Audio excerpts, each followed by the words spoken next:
wakati ambao tunaelekea wiki na siku ya hedhi salama, tunaendelea na uhamasishaji kuhusiana na jamii kuzingatia ama kuwasaidia na kuwawezesha mabinti kuwa katika hedhi salama, na tunapata fursa pia kufahamu hedhi salama ni nini hasa, ni mambo gani ambayo inaweza kuwasaidia mabinti na wanawake kuwa katika hedhi salama. Na tuna wageni ambao tumewaalika hapa studio ambapo Hilda tayari iko nao. Naam, good luck. Kama ambavyo umeeleza, ni muhimu kufahamu juu ya hedhi salama, lakini nini ambacho jamii, familia na ukaribu wa mabinti wanaweza wakafanya ili kujiweka pia katika mazingira rafiki kuelekea tarehe 28 mwezi huu wa 5 ambapo maadhimisho yatafanyika. Hapa studioni tunaye Valentina Gonza ambaye ni msimamizi wa miradi kutoka Tanzania Girl Guide Association. Karibu sana. Tunaye pia Manitra Sahaza Rahariniana. He will help me out with this. Anatoka Yes Volunteer Participant. Karibu sana. Asante. Karibuni sana. Asante. Na kwanza pengine tuanze pia kwa kufahamu kuhusiana na kile ambacho Tanzania Girl Guide imekuwa ikifanya kama programu ya kuhamasisha kuhusu hedhi salama. Okay, asante. Kama nilivyotambulishwa, kwa majina anaitwa Valentina Gonza, ni msimamizi wa miradi kutoka taasisi inaitwa Tanzania Girl Guide. Tanzania Girl Guide Association kwa ujumla ni taasisi ambayo imejikita zaidi katika kuwawezesha wasichana na wanawake kijamii na kiuchumi kwa kutumia programs na mafunzo mbalimbali ambayo tunayafanya. Kwa hiyo tunatoa elimu kwa kutumia clubs ambazo ziko mashuleni, na programs nyingi ambazo tunazifanya nikianzia kijamii, nyingi ni kuwajengea wasichana uwezo wa kujiamini, kujitegemea na kuwa wazalendo. So inapokuja suala la hedhi salama ni moja kati ya programs ambazo tunazifanya kwenye masuala ya kijamii, hasa kwenye elimu ya afya ya uzazi. Kwa hiyo tumekuwa tuna vitini maalum ambavyo vimetengenezwa ambavyo vinakuwa vinawapa elimu watoto wa kike mashuleni jinsi gani watajihifadhi wanapokuwa kwenye siku zao za hedhi, lakini pia kuwapa elimu ya usahihi ambao wanatakiwa kupata, kwa sababu tunajua kutokana na jamii zetu mara nyingi wazazi wanakuwa wanaona haya kuongea na mabinti zao. Kwa kupitia club zetu mashuleni watoto wanapewa elimu kwamba swala la hedhi ni swala la kawaida, sio la laana wala sio tabu, kwamba usiogope kulizungumzia, na kama unahitaji msaada kuwa huru kuomba msaada, unatakiwa ujihifadhi hivi, na ili hedhi iwe safi na salama inatakiwa kuwa namna gani. Kwa kupitia club zetu tunawapa elimu mashuleni wanafunzi, lakini pia tunatoa elimu kwenye jamii kwa wazazi. Na pia kwenye jamii ambazo zinatoka jamii ambazo zipo vijijini na wale wenye ambao hawana uwezo, jinsi gani ya kutengeneza taulo za kike ambazo unaweza ukaitumia zaidi ya mara moja. Mmekuwa pia na wadau mbalimbali ambao mmekuwa mkishirikiana nao, mmekuwa mkifanya nao kazi. Ndio, tunashirikiana na wadau mbalimbali. Na Tanzania Girl Guide ni moja kati ya taasisi ambazo zipo kwenye mtandao mkubwa wa Kitanzania wa kutoa elimu juu ya masuala ya hedhi salama, na tunashirikiana kwenye masuala ya kutoa elimu, lakini pia hata uchechemuzi kwa ngazi ya kitaifa kwenye kutoa masuala ya advocacy kuhusiana na kwanza taulo za kike ziweze kupatikana kwa urahisi, kama vile kuondolewa kabisa kupatikana bure mashuleni na kwenye sehemu zenye mikusanyiko, au kuondolewa ile VAT ili basi ziweze kupatikana kwa bei ambayo kila mtu anaweza kuimudu kwenye jamii zetu. Ndio. Sawa. Sahaza, sasa yeye hazungumzi Kiswahili ama unazungumza kidogo? Kidogo sana. Okay. But which language you're comfortable with? I'm comfortable with English. Better with English. Okay. We can try mixing too if it won't be a problem for you. How have you been participating in this program, and so far how do you find it? Okay, so actually we call it the Yes Girls Movement program, which is an international exchange program for the women between the age of 18 to 35. So I'm here in Tanzania to represent my country, which is Madagascar, and I will be here for 6 months. We will leave by August. So I really enjoyed being here for the hospitality of Tanzanian people, and I hope to enjoy more. Okay. Mwenzangu amemuuliza kuhusiana na programu ambayo anaifanya sasa hivi, amekuwa akishiriki vipi na anaionaje? Anasema programu ambayo amekuwa akifanya ya the Yes Girls Movement ni programu ambayo inajikita katika kuangazia ama kuamulika wanawake au mabinti kuanzia miaka 18 mpaka miaka 35, na hii ni programu ya kimataifa ambapo yeye anaiwakilisha nchi yake hapa Tanzania kutokea Madagascar. Kwa hiyo ni programu ambayo inahusisha nchi nyingi, na anasema kwa muda ambao amekuwepo hapa mpaka mwezi Agosti ambapo ataondoka, amekuwa akifurahia ukarimu wa Tanzania wakati akitekeleza program hii. And so far, what have you learned about the challenges facing safe menstrual cycle here in Tanzania? Okay, so actually worldwide menstruation is still kept as a taboo. So girls are whispering about it, no one tell them about it, yet it is something natural and biological process. So because of that, they grow up thinking that their body is dirty, somehow unclean during this period.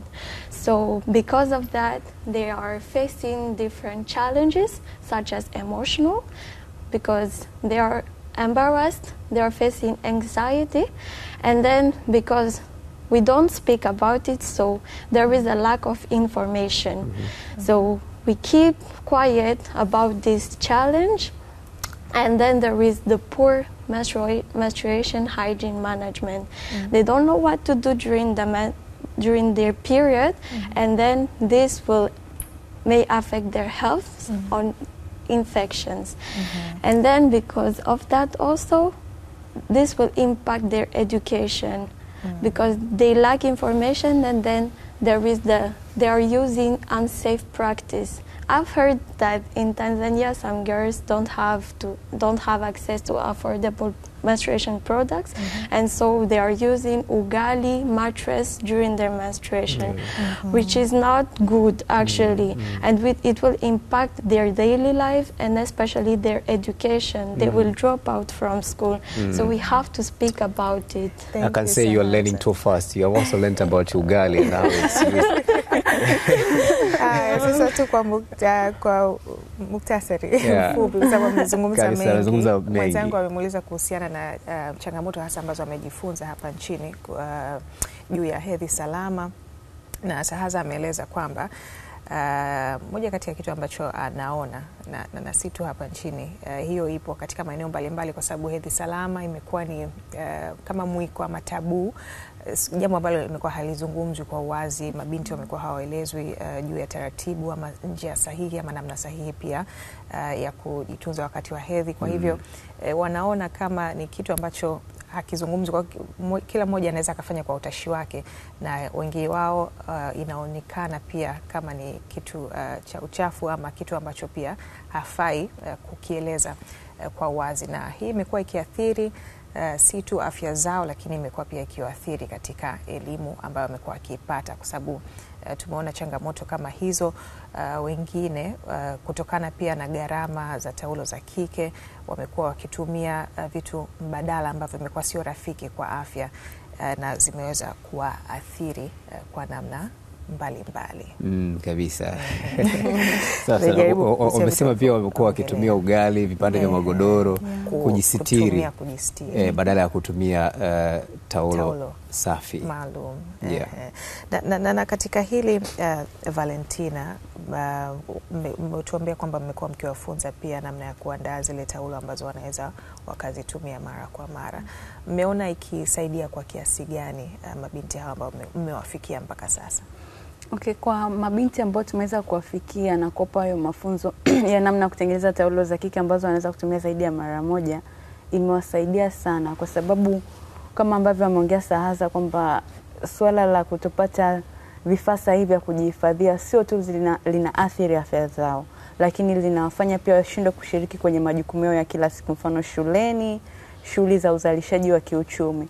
Kwa sababu sasa wanaweza kujihifadhi na wakawa comfortable, wanaweza kwenda shuleni, wanaweza kushiriki kwenye shughuli za mashambani au kwenda kwenye biashara zao.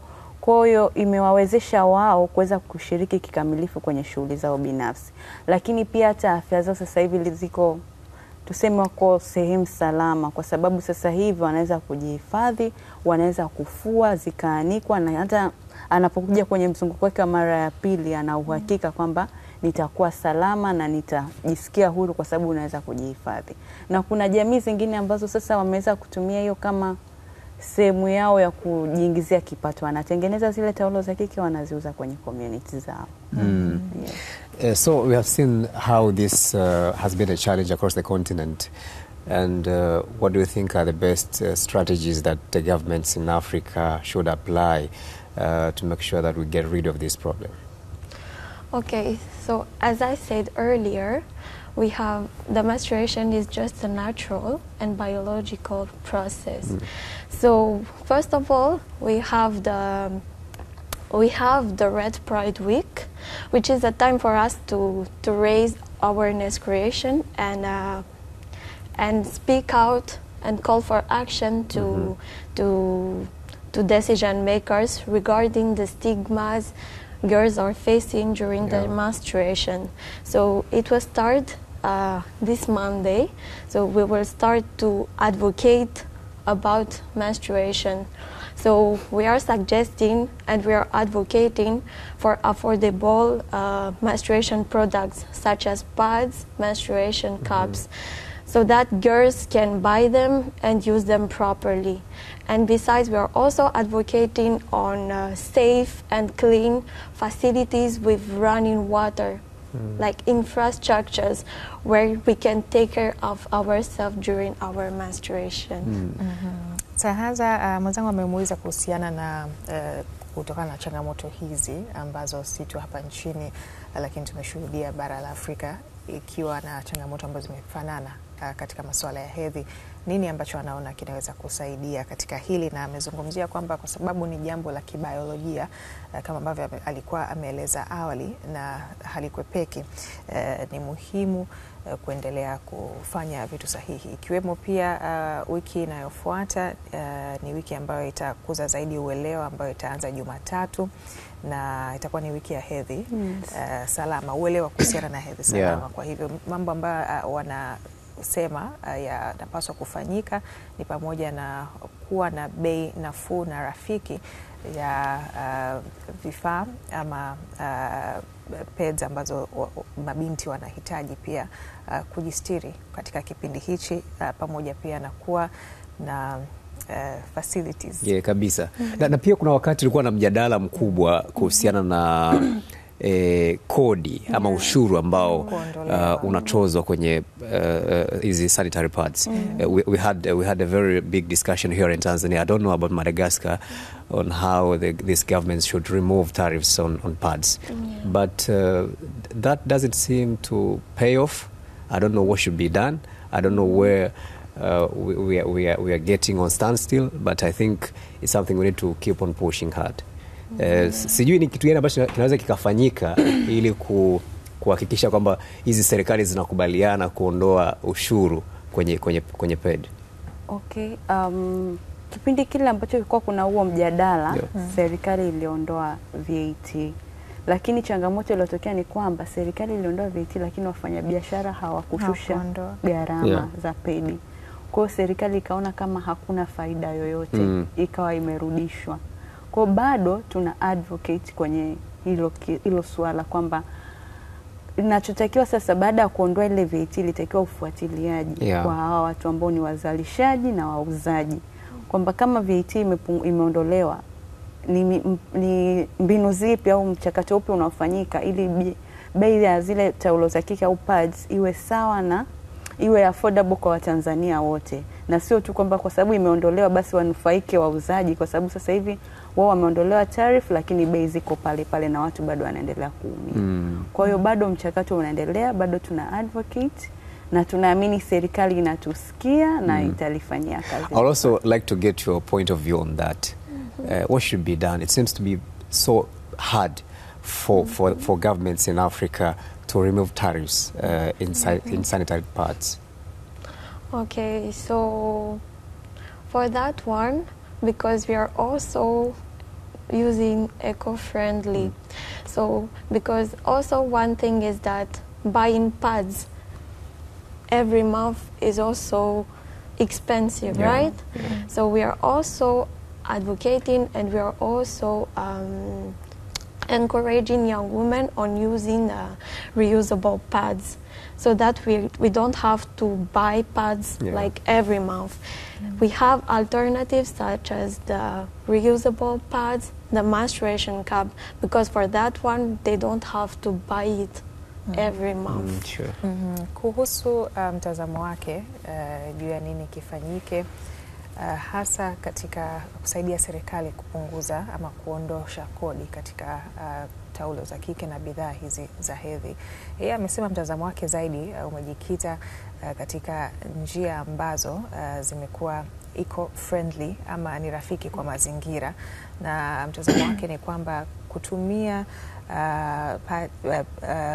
taulo za kike ambazo zinaweza kutumika zaidi ya mara moja na hata vikapu inaweza kusaidia, kwa sababu kununua kila mwezi ni gharama na inaongeza pia gharama kwa mabinti. Kwa hivyo mtazamo wake umejikita zaidi katika kutumia njia hizo rafiki kwa mazingira, na inaweza ikawa moja kati ya suluhisho. Thank you very much Manitra, asante pia Valentina. We do wish you all the best in your initiative. Thank you. I hope by August we'll be going back to Madagascar. Girls here in Tanzania won't be using mattress and ugali anymore. Thank you so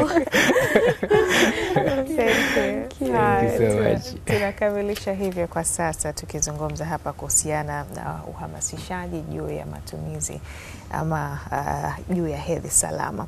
Tuungane na Farasi